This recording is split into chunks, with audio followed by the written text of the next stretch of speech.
What's up everybody, I'm HoopsandHipHop. So last week I made a video talking about some of the worst ideas that Pokemon has ever had. But in that video I mentioned that by and large, the Pokemon company always has great ideas, and that's what's allowed them to stay popular for so long. Well, today that's what we're going to be turning our attention to, because we are going to be going over the top 5 best ideas that Pokemon has ever had. Now, like I said, Pokemon has introduced a lot of great ideas over the years, so narrowing down a top 5 won't be easy, but I feel like we've got a pretty good list here, so let's check it out.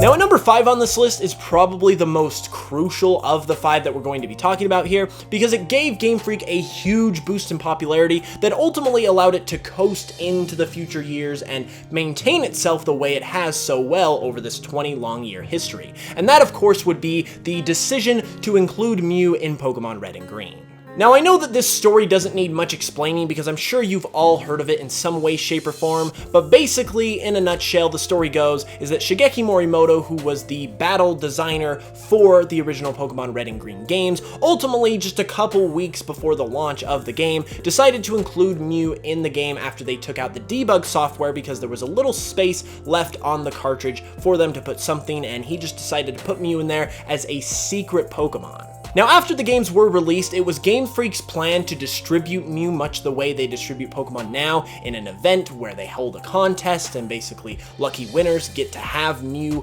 put onto their cartridges. But as we all know, a glitch was ultimately discovered in the Japanese and the non-Japanese copies of Red and Green and Red and Blue respectively that allowed you to get Mew pretty easily, and this caused a wave of pandemonium across every playground in the world, essentially, that christened Mew as a secret legendary Pokemon. Mew instantly became a legend, and rumors began to abound everywhere about how exactly to get this secret Pokemon, and it ultimately caused rumors to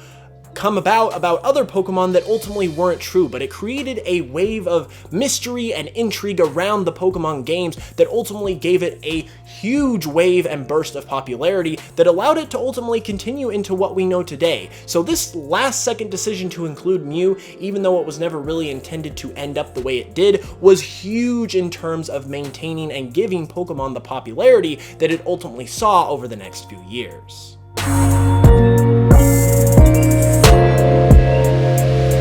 Now, in my personal opinion, what Game Freak was able to accomplish in Gen 1 with the decision to include Mew was really great, but it became even better in Generation 2 with the decision to include the entirety of the Kanto region in Gold and Silver. Now, as we know, especially over the last month or so with the leaked Gold and Silver beta demo, Game Freak was extremely ambitious with Gold and Silver in Generation 2, and they wanted to include as much as possible, and this was the driving force behind getting Kanto into the game. It ultimately proved to be an idea that was almost too ambitious because they weren't able to fit Kanto into the game until Satoru Iwata stepped in and essentially saved the day, but even still, the idea and the desire to see that idea to fruition really was a selling point for Gold and Silver, because it's the most loved feature probably in Pokemon history, because it's been talked about as a desired feature in every game since then, and even though we haven't seen it yet, and it's been basically almost 20 years since it was introduced, Pokemon fans are still clamoring for another game with this feature, which really goes to show you how beloved it is, and really goes to show you how exciting it made the Pokemon games, which truly makes it one of the best ideas that we've ever seen.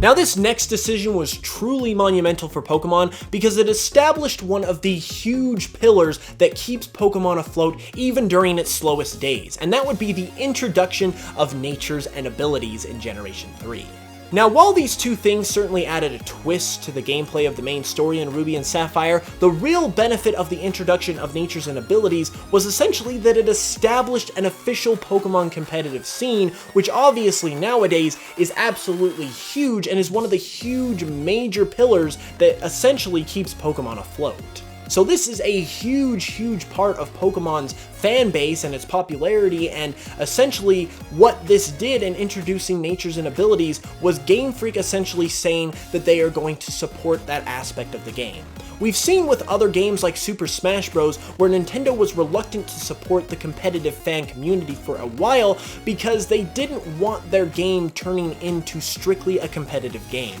And you could honestly see that same argument with Pokémon as well. But the fact that they so early on decided to embrace the competitive scene of Pokémon ultimately gave it a huge leg up that allowed it to stand the test of time and maintain its popularity in what was probably one of the eras where Pokémon's popularity dipped to as low as it has ever been.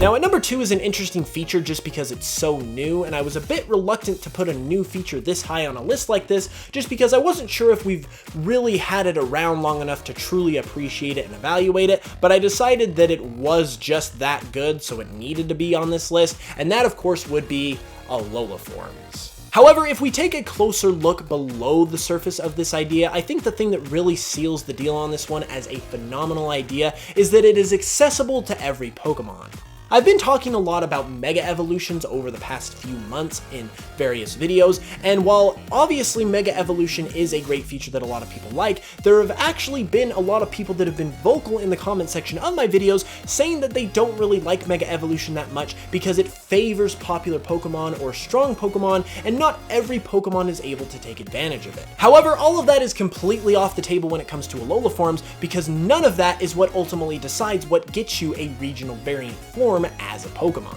Whether you're a popular Pokemon or an unpopular Pokemon, whether you're evolved or pre-evolved, you can get an Alola form as a Pokemon, because what determines your ability to get an Alola or regional variant form is ultimately the ecosystem of the Pokemon world. If you're a Pokemon that is native to one region and you just so happen to appear in another region, and if that region's ecosystem and climate affects you in such a way that could ultimately change your appearance,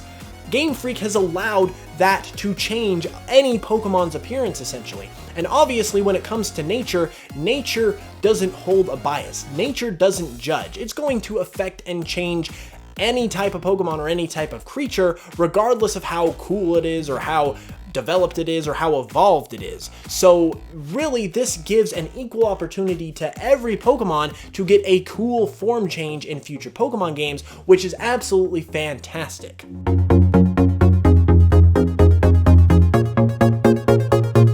Now, in my opinion, the greatest single idea that Pokemon has ever had over the years has got to be shiny Pokemon. Now, obviously, it's not very hard to see why the idea of shiny Pokemon is such a great idea, but if we take a closer look at it and try to analyze why it is such a good idea, in my opinion, it's a really good idea because it essentially combines the benefits of the previous 2 picks on this list, the introduction of natures and abilities, and Alola form Pokemon. Much like the introduction of natures and abilities gave competitive Pokemon an official establishment and really made competitive Pokemon a huge pillar of the Pokemon franchise, shiny Pokemon has also essentially made itself a huge pillar of the Pokemon franchise. Now, on top of just being cool, shiny Pokemon have a huge, tremendous value now as being one of the big pillars of the Pokemon franchise, because it gives people a reason to play the Pokemon games over and over and over again, especially during times like right now where we're in between generations, we're in between games, and we don't have something necessarily